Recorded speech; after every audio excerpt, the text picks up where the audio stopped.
I stared at the gold invitation one last time before crushing it in my hand. My name, Ethan Walker, was printed neatly beneath the word special guest. Emily wanted me there. She wanted me to watch her marry someone else. Noah grabbed my arm. You don't have to do this. I do. Why? Because if I don't, I'll spend the rest of my life wondering if it was real. He sighed. You're walking into your own heartbreak. I know. We stepped inside the luxury hotel. Crystal lights sparkled above us. Soft music filled the air. Every decoration screamed money. Every smiling face reminded me that I didn't belong there anymore. Noah leaned closer. Last chance. We can leave. I forced a weak smile. Not yet. Then I saw her. Emily stood at the end of the aisle in a white wedding dress. She looked exactly like the woman I had imagined marrying for 6 years. My chest tightened. I can't believe this, I whispered. Noah looked at me with concern. You still love her? I never stopped. The music changed. Everyone stood. Damian Brooks walked toward the altar in a perfectly tailored black suit. He smiled with the confidence of a man who had never worried about money a single day in his life. I lowered my eyes. 6 years. 6 years of dreams. Gone. The minister began speaking. We are gathered here today. I barely heard the words. Instead, I remembered Emily sitting beside me in our tiny apartment. We'll build our future together, she had said. I promise. I don't care if we're poor. I'll work harder. We'll make it. I believed every word. The memory shattered as applause echoed through the hall. Emily looked directly at me. For 1 second, I thought I saw regret. Then she smiled. Not at me, at Damian. The ceremony continued. When the vows ended, everyone clapped again. I couldn't. My hands refused to move. Noah whispered, let's go. 1 minute. Guests gathered around the newly married couple. I turned toward the exit. Leaving already? Emily's voice stopped me. I faced her slowly. She looked happy. Or maybe she wanted me to believe she was. Congratulations, I said quietly. Thank you. Silence settled between us. Finally I asked, why? She crossed her arms. You already know. No, I don't. Ethan, love doesn't pay bills. Those 5 words hit harder than anything else. I thought we were building something together. We were trying. We could have kept trying. I got tired. Tired of me? Tired of struggling. I swallowed the lump in my throat. So money mattered more. It matters in the real world. I laughed bitterly. So 6 years meant nothing. They meant something. Then why does this feel planned? She looked away for a moment. I sent you the invitation because I wanted you to move on. No. Her eyes narrowed. What do you mean? You wanted me to watch. She stayed silent. That silence answered everything. I nodded slowly. I understand now. She opened her mouth as if she wanted to explain. I didn't wait.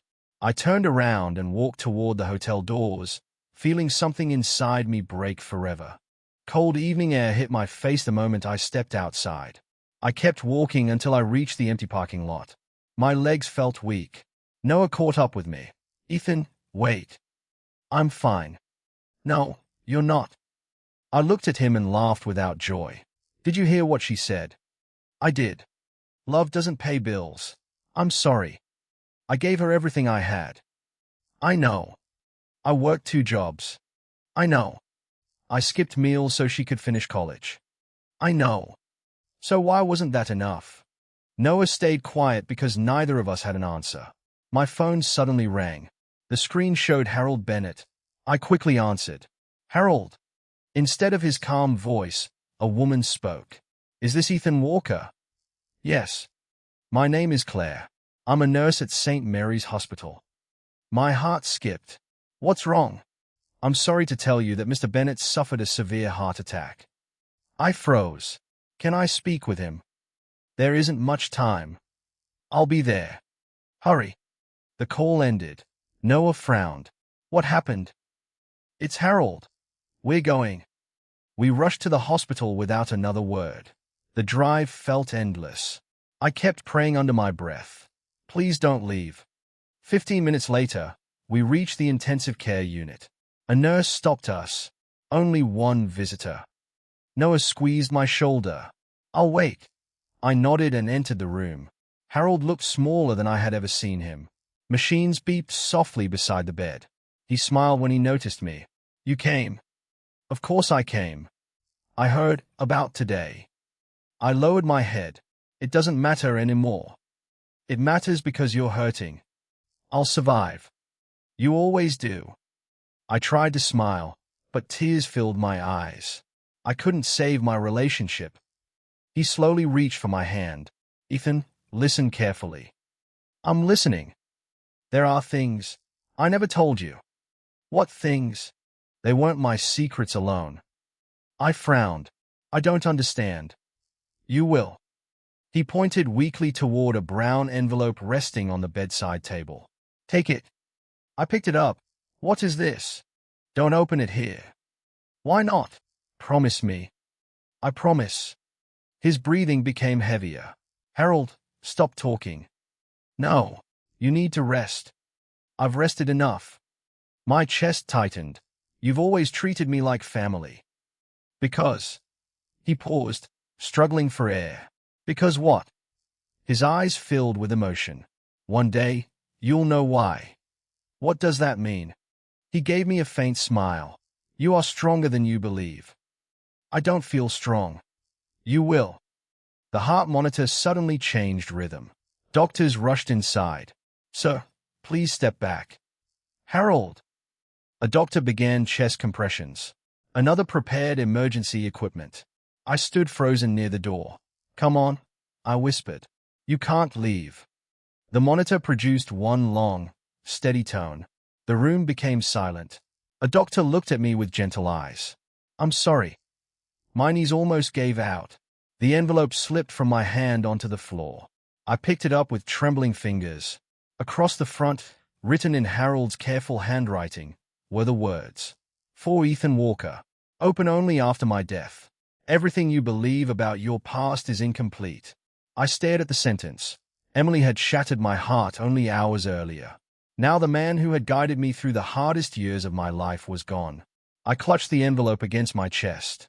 For the first time that terrible day, I felt something stronger than grief. I felt that my life was standing at the edge of a truth I had never imagined. I barely slept that night. Harold's envelope sat on the small table beside my bed, untouched. His last words kept repeating inside my mind. Everything you believe about your past is incomplete. My phone rang just after 8. Mr. Ethan Walker. Yes. My name is Victoria Lawson. I sat up. I'm Harold Bennett's attorney. My heart raced. I need to meet you today. Is something wrong? No. What is this about? It concerns Harold's final instructions. I'll come. I'll text you the address. The call ended. Noah looked up from the kitchen. Was that the hospital? I shook my head. Harold's lawyer. What did she say? She wants to meet me. When? This morning. He placed 2 cups of coffee on the table. You think it's about the envelope? I don't know. You should find out. An hour later, we arrived at a quiet law office downtown. The receptionist smiled politely. Mr. Walker. Yes. Ms. Lawson is expecting you. Noah squeezed my shoulder. I'll wait outside. You don't have to. I think you should hear this alone. I nodded and entered the office. A woman in a navy suit stood and offered her hand. I'm Victoria Lawson. I'm Ethan. Please sit. I sat across from her. She placed a thick folder on the desk. Before we begin, I want to say how sorry I am for your loss. Thank you. Harold cared about you deeply. I cared about him too. She opened the folder. He left detailed instructions. I found his letter. Did you read it? Not yet. Good. She slid another sealed document toward me. Read this first. I broke the seal. The first line made my hands tremble. To my son in every way except blood, Ethan. I looked up. What does this mean? Victoria folded her hands. It means Harold wanted the truth revealed only after his death. I don't understand. You will. She took a slow breath.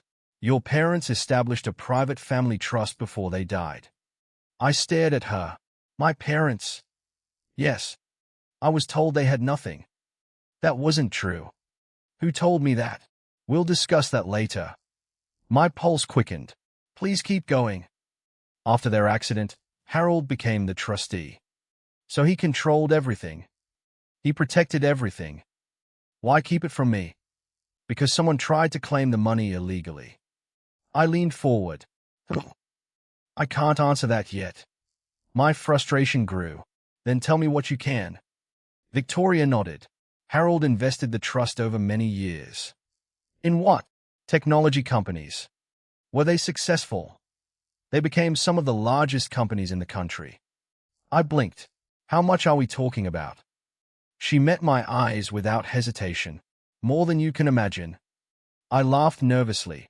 This isn't funny. I'm not joking. She turned another page and pushed it toward me. I looked down at the printed number. I stopped breathing. It couldn't be real. I looked up slowly. There has to be a mistake.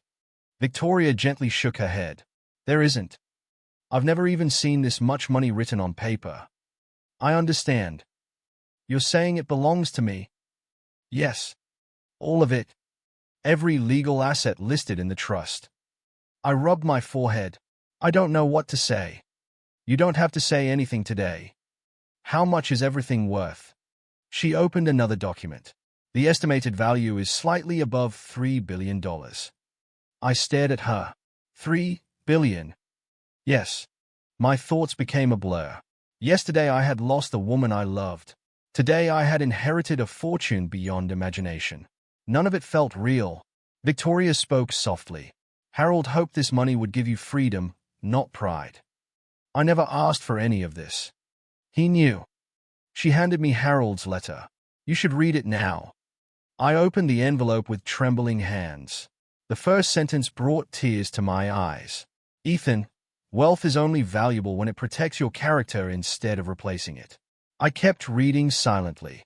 Harold explained how my parents had trusted him with everything before their accident. He wrote that he had waited until I was mature enough to carry the responsibility without letting greed control my heart.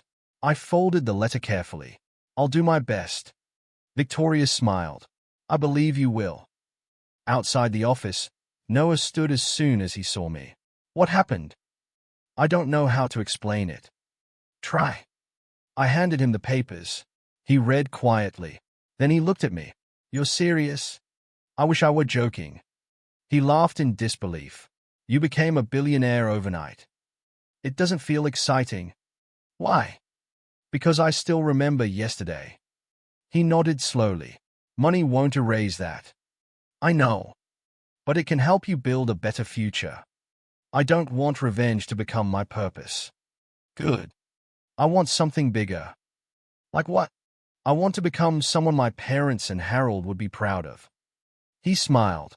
That's the Ethan I know. A week later, Victoria introduced me to business consultant Sophia Reed. She offered a confident handshake. I'm not here to spend your money. I smiled. That's comforting. I'm here to teach you how to protect it. I'll need all the help I can get. You'll also need patience. I have plenty. We'll find out. Over the next few days, Sophia explained investments, leadership, responsibility, and long-term planning. Whenever I rushed to make a decision, she calmly stopped me. Think first. I am thinking. Think longer. I laughed. You sound like Harold. I'll take that as a compliment. One evening I opened my phone and saw Emily's newest post. She stood beside Damien in front of a luxury yacht. The caption read, "Living the life I always deserved." For a moment, my chest tightened. Then I locked my phone. Sophia noticed. Bad memories. Old ones. Do you want to talk about them? Not today. You don't have to. I looked through the office window and took a slow breath. Yesterday I wanted Emily to regret leaving me. Today I wanted something completely different. I wanted to become so strong that my happiness would never depend on another person's choices again. For the first time since the wedding, I believed that future was finally possible. 6 months passed faster than I expected. My days were filled with meetings, reports, and lessons from Sophia. I no longer woke up thinking about Emily every morning. Instead, I focused on becoming the leader Harold believed I could become. Sophia smiled as we entered the conference hall. Nervous?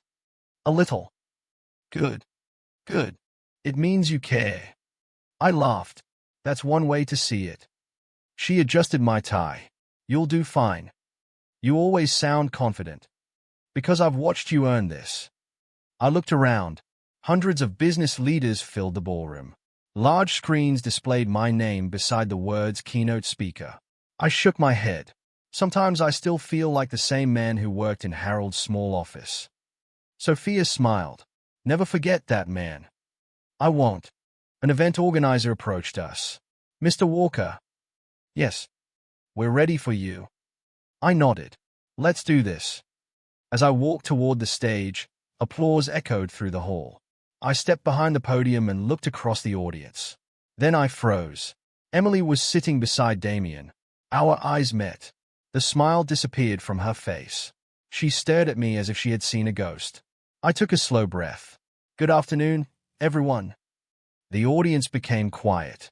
It's an honor to stand before so many people I once admired from a distance. I smiled. A year ago, I believed success belonged only to people born with advantages. Several people nodded. I was wrong.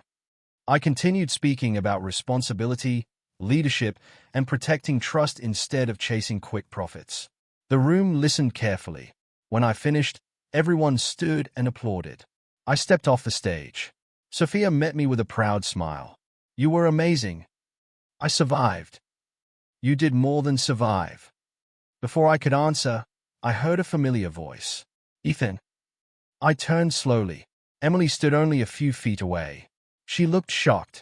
I didn't know. I noticed. She struggled to find words. You're the investor everyone has been talking about. Yes. How?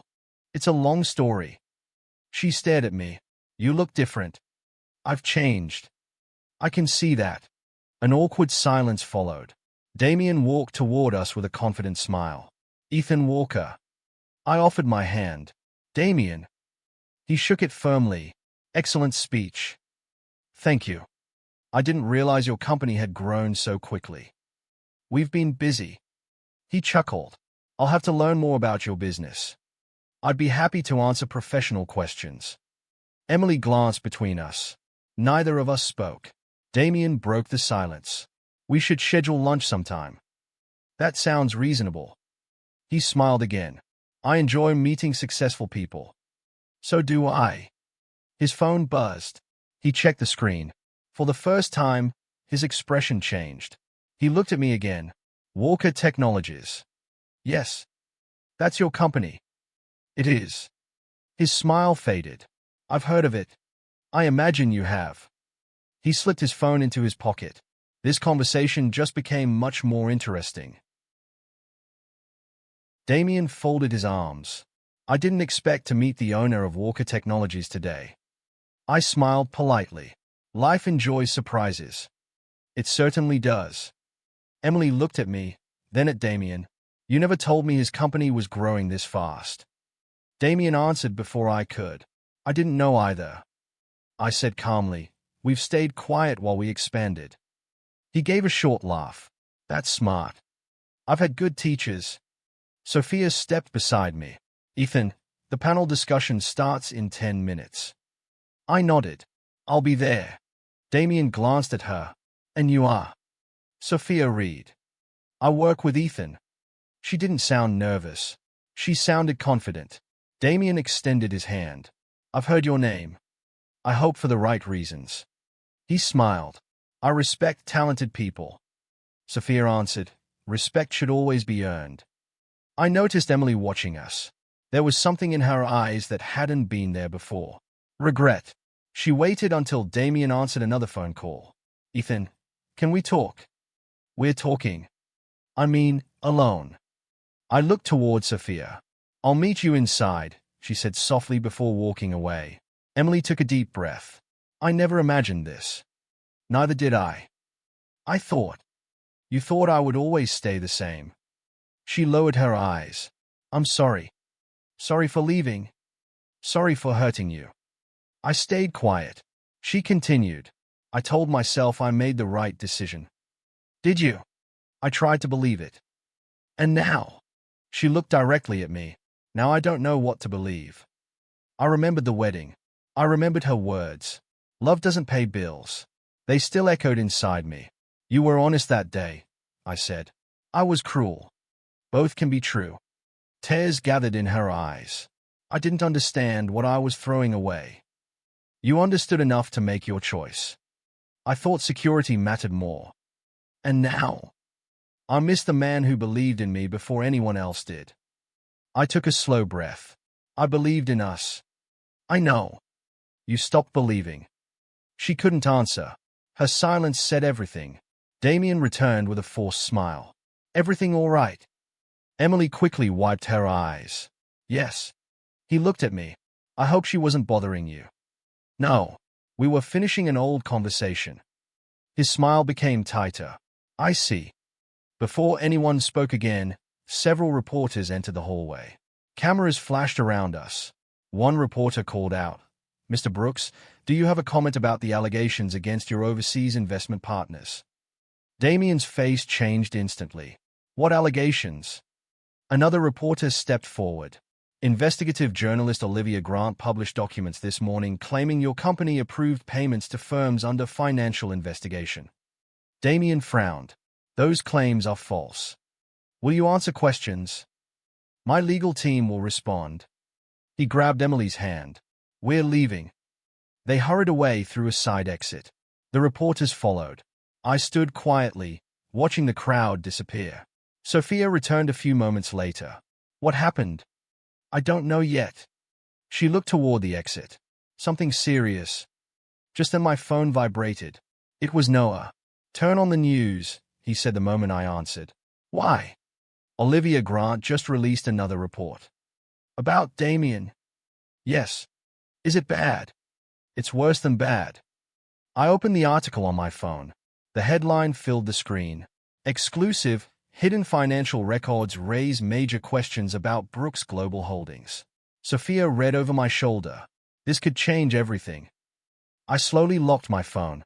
For the first time since the wedding, I wasn't chasing Emily. I wasn't competing with Damien. I was simply standing still while the truth began chasing them. As I walked toward the conference hall, one question stayed in my mind. Should I step in if everything around Emily started falling apart?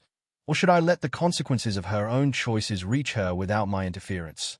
That answer would shape not only her future, but mine as well. Chapter 4. When Karma finally knocked. 3 weeks after the conference, my phone never stopped ringing. Noah walked into my office holding a tablet. You need to see this. I already know it's about Damien. No, it's bigger. He placed the tablet on my desk. Every news channel carried the same headline. Federal investigation opens against Brooks Global Holdings. I leaned back. So it finally happened. Noah nodded. Olivia Grant released another report last night. What did she uncover? Hidden debts, fake investment records, secret overseas partnerships. I looked through the articles in silence. Harold had once told me that lies could survive for years, but the truth only needed one chance. Sophia entered my office. The board meeting starts in 20 minutes. I'll be there. She noticed the news. I guess the rumors were true. It looks that way. How do you feel? I thought carefully before answering. I don't feel happy. Not even a little. I wanted justice. And I never wanted someone's life destroyed. Sophia smiled gently. That answer tells me you've changed. Later that afternoon, Marcus Ellis, my financial advisor, joined me in the conference room.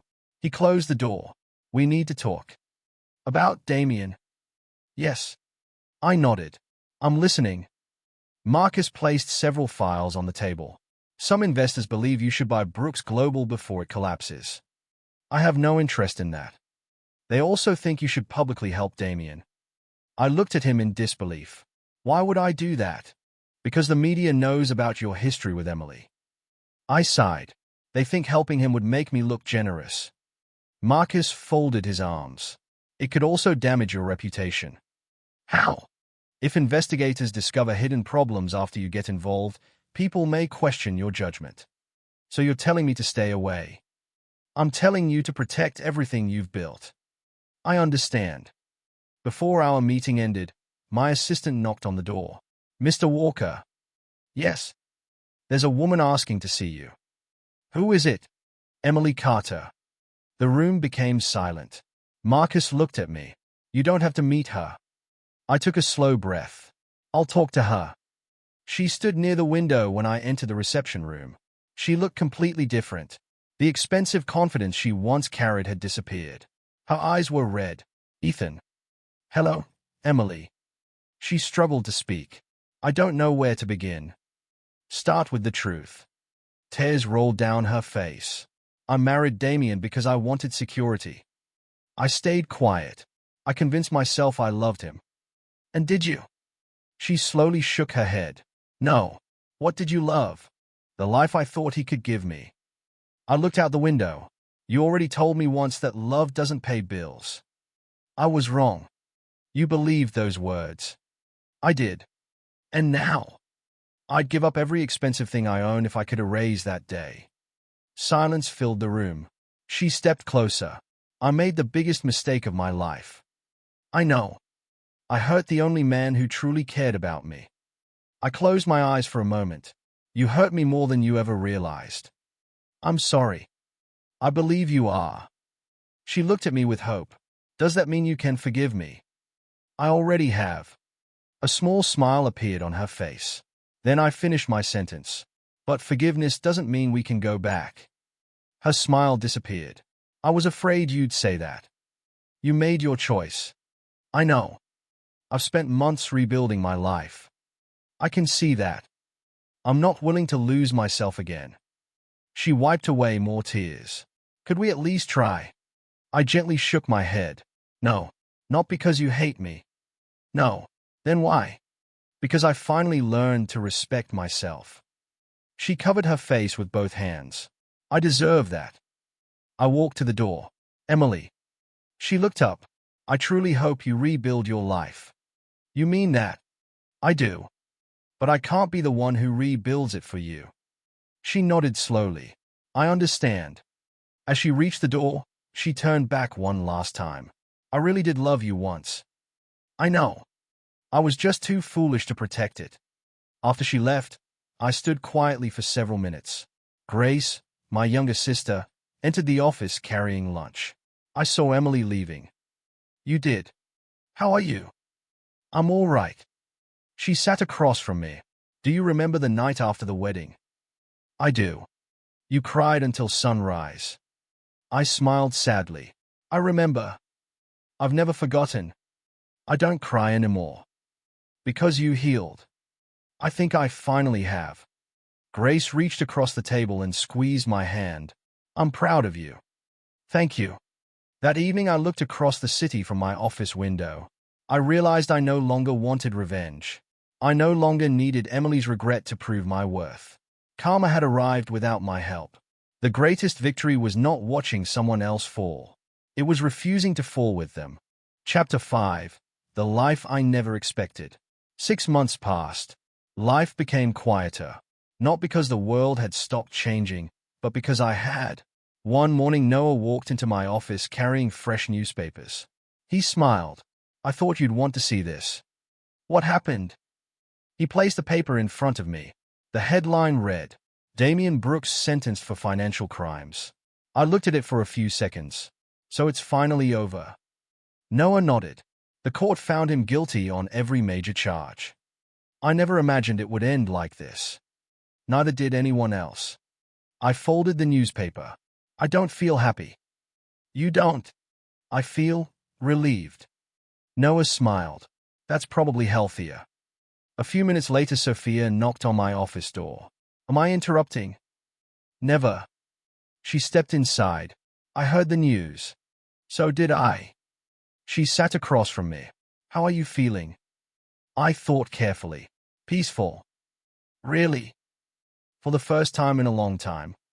She smiled. I've been hoping you'd say that. Later that week, I received an unexpected message. Emily Carter would like to meet you one final time. I showed the message to Sophia. What will you do? I think it's time. You want me to come? I shook my head. This is something I need to finish myself. That afternoon I met Emily in a small coffee shop. She looked much different than the woman who had walked down that wedding aisle. There were no expensive clothes, no jewelry, no pride, just honesty. She smiled gently.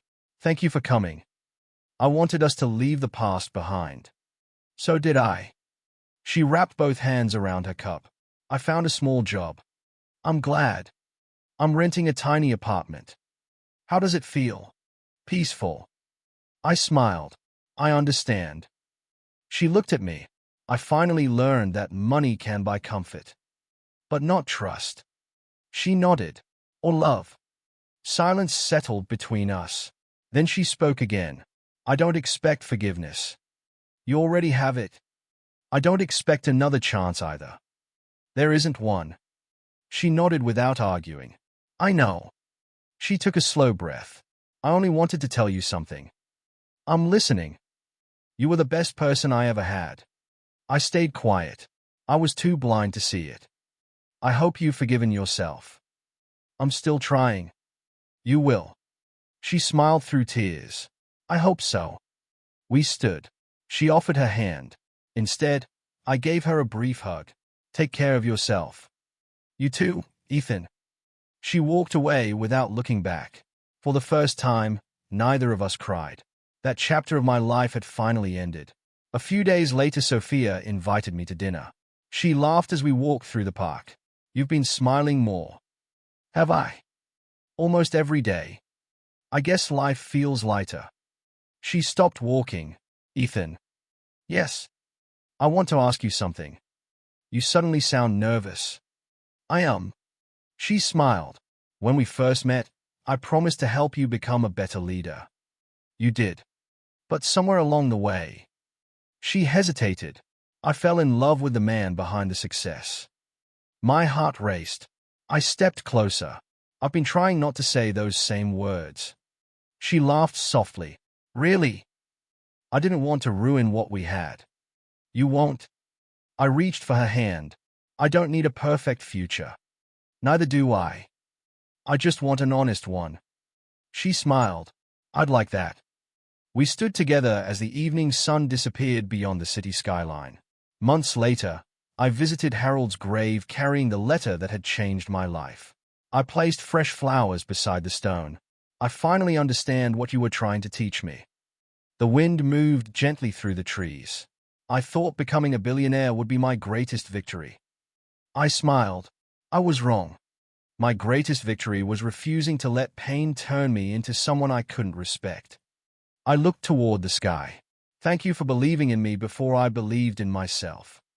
As I walked away, I realized my story had never been about losing Emily. It had never been about becoming rich. It had always been about becoming the man I was meant to be. Money gave me opportunities.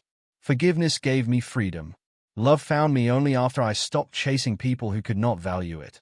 Looking back, I felt grateful for every heartbreak, every disappointment, and every difficult choice.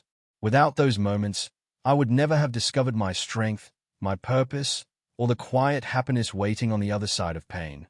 That was the life I never expected, and it was worth every step of the journey.